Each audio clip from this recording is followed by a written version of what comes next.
गुरु प्यारी सात संगत जी राधा स्वामी। आज का यह सत्संग बड़ा ही रूहानियत भरा सत्संग है। प्यारी सात संगत जी, आज के इस सत्संग को अंत तक अवश्य सुनो। सत्संग के वचन। गुरु चरण दूर कर अंजन, ये नैन खुले मन मंजन। हजूर स्वामी जी महाराज कहते हैं, अगर तू गुरु के चरणों की धूलि का सुरमा बना ले तो तेरी अंदर की आंख खुल जाए और मन निर्मल हो जाए। लेकिन वह धूलि मिलती कब है? जिस पर आप जवाब देते हैं कि जब इसे कोई अंदर जाने वाला महात्मा मिल जाए और अंदर जाने का मार्ग बता दे, तब इसे सद्गुरु के चरणों की धूलि मिलती है। यह यहाँ दोनों आंखों तक शरीर को खाली कर दे। जब तारे, सूरज, चंद्रमा को लांघकर तुरिया पद में आ जाए, आगे सद्गुरु के चरणों की धूलि मिलेगी। उसको अपनी आंखों में अंजन की तरह लगा ले। पल पल अपनी रूह को दोनों आंखों के बीच लाकर खड़ा करो। जागृत अवस्था में यहाँ रूह का खड़ा होना आसान नहीं, पर जब अभ्यास करके इसका हृदय निर्मल होगा, तब मन ठहरने लग जाएगा।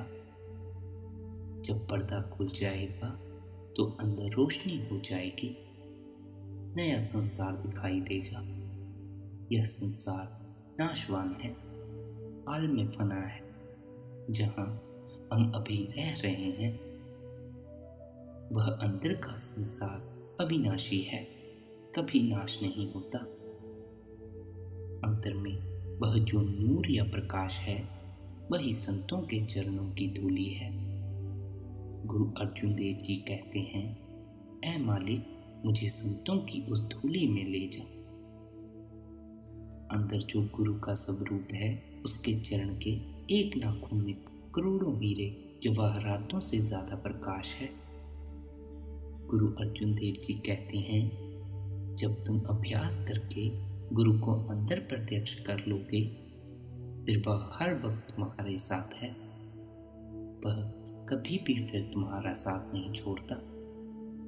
तुम अमेरिका चले जाओ, तुम अफ्रीका चले जाओ, चाहे दुनिया के किसी भी कोने में चले जाओ, सद्गुरु हमेशा तुम्हारे साथ रहता है। वह कभी भी तुम्हारा साथ नहीं छोड़ता। एक बार अगर सद्गुरु के नूरी स्वरूप के दर्शन हो जाएं, फिर वह हमारे साथ बातें भी करेगा, जिस प्रकार हम एक दूसरे के साथ बातें करते हैं। तुम्हारे हर एक सवाल का जवाब भी देगा और खंडों ब्रह्मांडों पर ले भी जाएगा। अब कहते हैं कि अगर तू संतों की चरण धूलि तक पहुंच जाए, उस धूलि का अंजन लगा ले, तेरी दिव्य दृष्टि खुल जाएगी। जहां सितारे, सूरज, चंद्रमा, बिजली और लैंप, ये 5 चीजें ना हो, हम कोई काम नहीं कर सकते, क्योंकि वहां रोशनी नहीं और ना ही ये आंखें काम कर सकती हैं। मगर आप कहते हैं, ये वे आंखें नहीं हैं, वे नूरी हैं। अगर तू उस नूर को देखेगा, तेरा मन निर्मल हो जाएगा।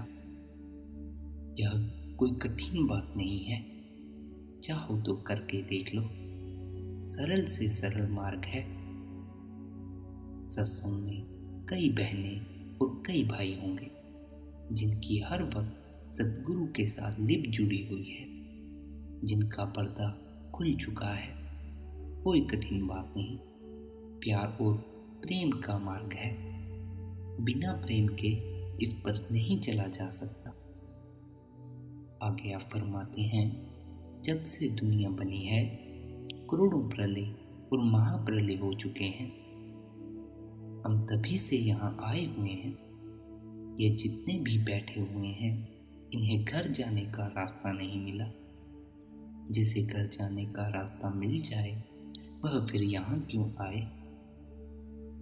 कहते हैं, जन्मों जन्मों से वह दिव्य आंख नहीं मिली, ना ही वह धूली मिली है।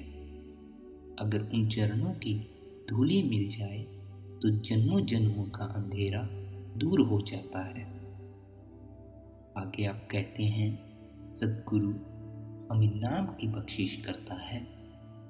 नाम जपने से अंदर करोड़ों सूर्यों का प्रकाश हो जाता है और भ्रम का अंधकार दूर हो जाता है। हम अनादिकाल से अंधकार में चले आ रहे हैं। कभी किसी योनि में चले जाते हैं, कभी किसी योनि में जन्म ले लेते हैं। कभी कुत्ता बन के चले आते हैं, कभी बिल्ला बन के चले आते हैं। कभी स्वर्गों में चले जाते हैं, कभी नरकों में चले जाते हैं। अब हमें ऐसी दुआ चाहिए जिसके इस्तेमाल से हमें वापिस लौटकर इस संसार में ना आना पड़े। कहते हैं कि अगर वह धूली मिल जाए तो पर्दा खुल जाए, अंधकार दूर हो जाएगा और गुरु का नूरी स्वरूप आपके साथ बातें करेगा। वह सूरज रूपी नूर जिसका इशारा गुरु देता है आपके अंदर है। आप सोचो, इस संसार से हमारे साथ जाने वाली कौन सी चीज है? ना तो माँ बाप साथ जाते हैं, ना बेटे बेटियां साथ जाते हैं, ना ही कोई मित्र बंधु साथ जाता है। कोई तो ऐसा बताओ जो मौत के वक्त साथ चले। कोई भी नहीं जाता। यह शरीर भी साथ नहीं जाता जिसमें यह बैठा हुआ है। अगर कोई साथ जाने वाला है तो केवल गुरु और नाम है। गुरु अर्जुन देव जी कहते हैं कि कच्चे रिश्तों की दोस्ती छोड़ और ऐसा साजन, ऐसा पूर्ण संसद गुरु ढूंढ जो साथ निभाए। यह दुनिया तो जीते जी बिछड़ जाती है, पर वह सतगुरु साथ जाता है। वह जीते जी भी साथ है और मरने के वक्त भी साथ है। आके सवाल करते हैं कि हमारा रिश्तेदार कौन सा है जो साथ रहता है? फिर आप ही जवाब देते हैं कि वह सतगुरु है। वह हमारा सच्चा रिश्तेदार है, बाकी सब झूठे हैं। आप जानते हो, तराजू का जो पलड़ा भारी होगा वही झुकेगा। इन लोगों से पूछो कि क्या अभ्यास करते हो? कहते हैं कि जी बैठा नहीं जाता। फिर उनको ले कौन जाएगा? दुनिया ने बच्चों को पालने में, अपनी देखभाल में सारी उम्र बिता दी, मगर अपनी आत्मा का तो कुछ भी काम न बना। हमसे बड़ा जुआरी कौन हो सकता है? हम लगभग 24,000 श्वास रोज बर्बाद कर देते हैं, मगर भजन सिमरन में नहीं बैठते, जबकि वही एक केवल सत्य है। आके आप कहते हैं, दुनिया के काम करो पर मन के द्वारा सिमरन करते रहो। सिमरन करने में काम का हर्ज नहीं होता, कोड़ी खर्च नहीं होती। यह आसान से आसान तरीका है। अगर तुम अंदर जाओ तो जन्मों जन्मों का, करोड़ों युगों का अंधेरा दूर हो जाए और अंदर नूर पैदा हो जाए। आप कहते हैं कि संत सद्गुरु हमारी भलाई के लिए दुनिया में आते हैं।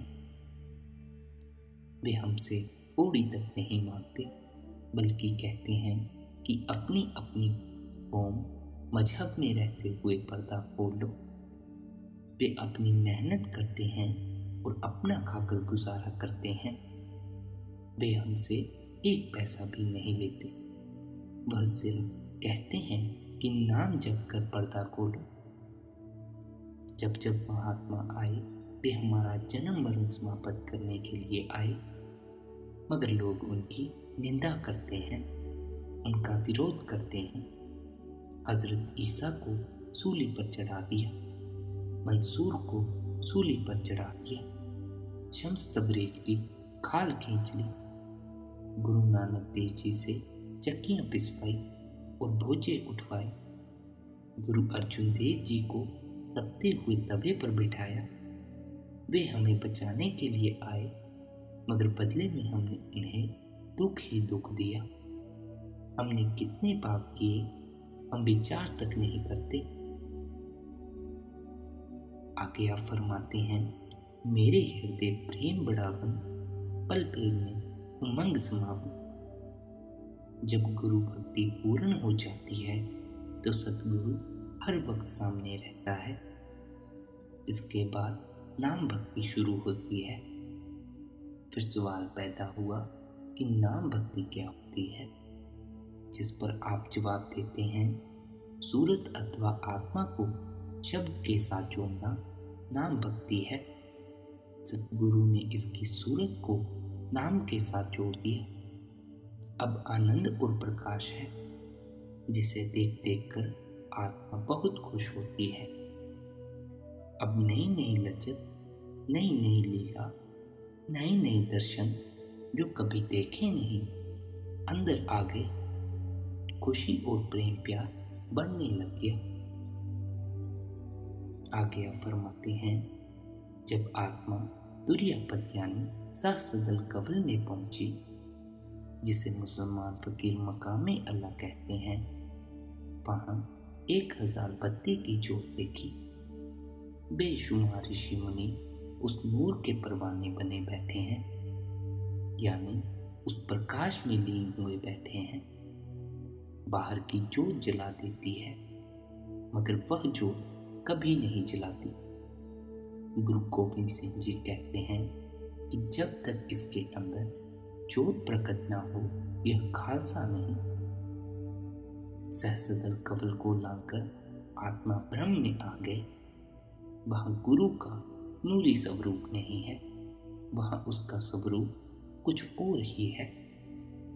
गुरु अर्जुन देव जी कहते हैं, जो महात्मा सचखंड से आते हैं वे कर्मों के जाल में नहीं होते, बल्कि आजाद होते हैं। गुरु शब्द स्वरूप है, वह न कभी जन्म लेता है, न कभी मरता है, न कभी आया है और न कभी यहाँ से गया है।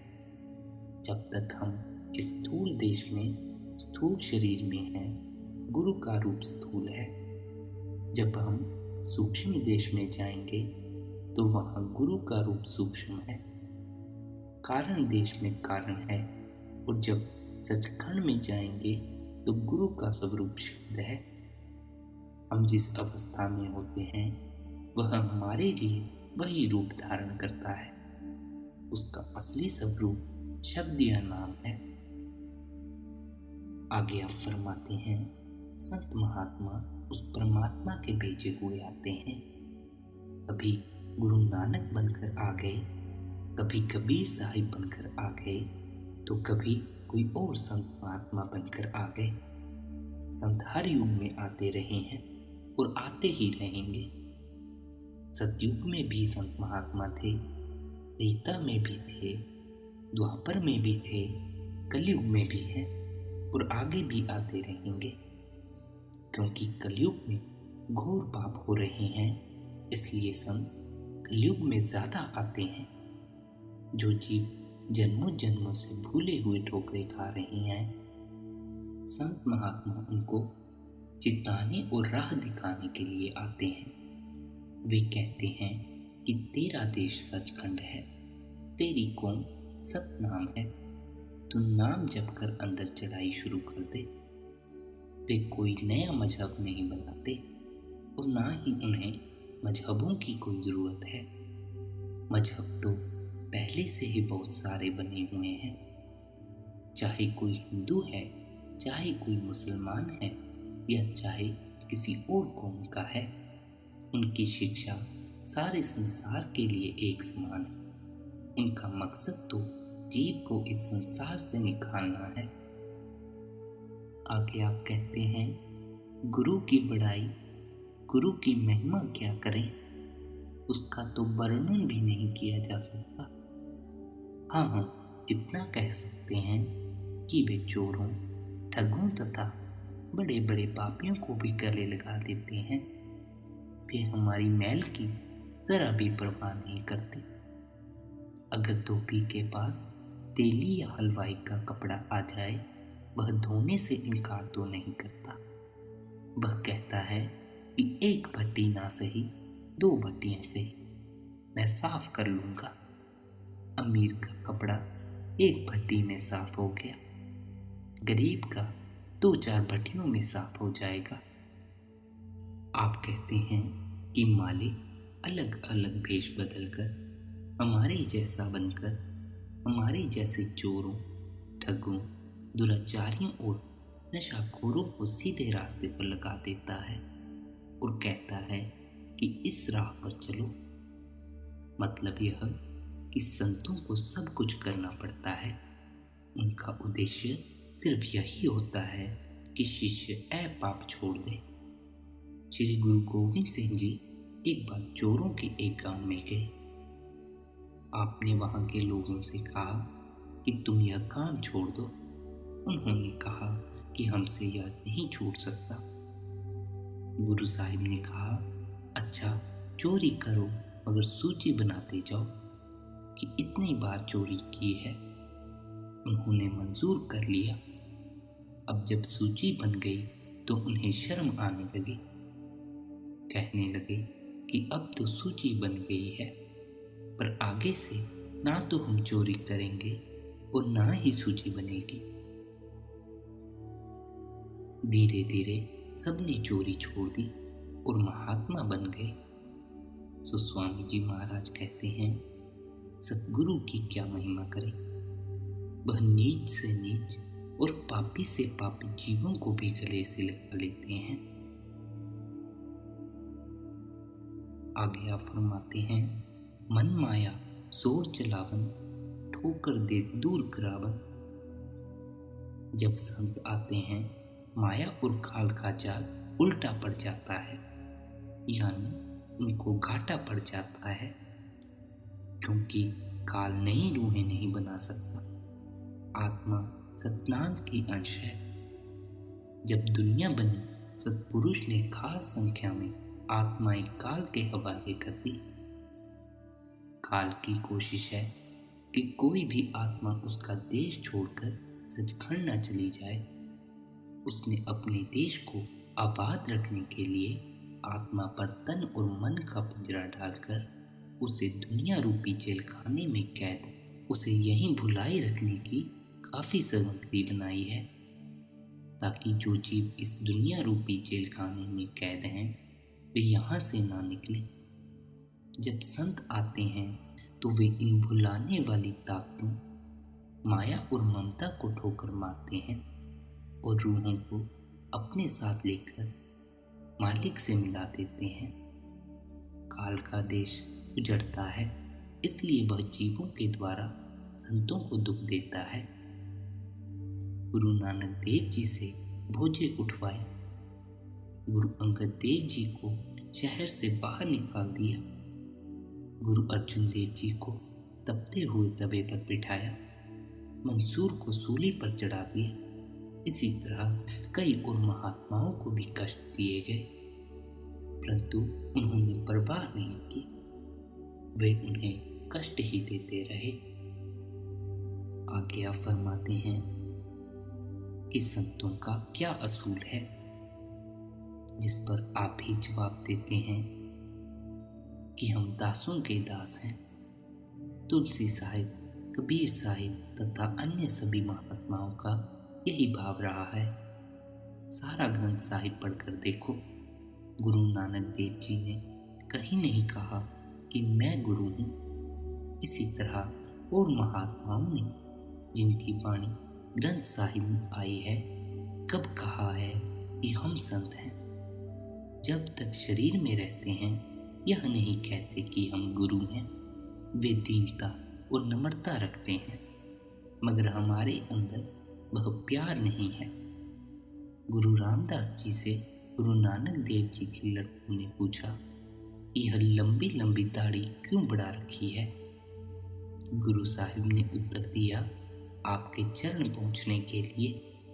अब विचार करें, वे सचखंड और सतनाम का देश छोड़कर मलमूत्र की देह धारण करके मृत्यु लोक की आग में जलते हैं, मगर किसके लिए? केवल और केवल हमारे लिए। वे अपनी जान किसके लिए कुर्बान करते हैं? सिर्फ और सिर्फ हमारे लिए, हमारी खातिर। वे हमें इस जेल खाने में से निकालने के लिए, हमारे दुख दूर करने के लिए आते हैं। हमें नम्रता, प्रेम सिखाने के लिए खुद नम्रता का उदाहरण बनकर रहते हैं। आगे आप कहते हैं, मैं तो कुटिल था, पापी था, कामी क्रोधी था। सतगुरु ने मुझे नाम देकर पवित्र कर लिया, अपना बना लिया। अगर बच्चा गंदगी से भरा होता है तो क्या माँ उसे गोद में लेती है? नहीं।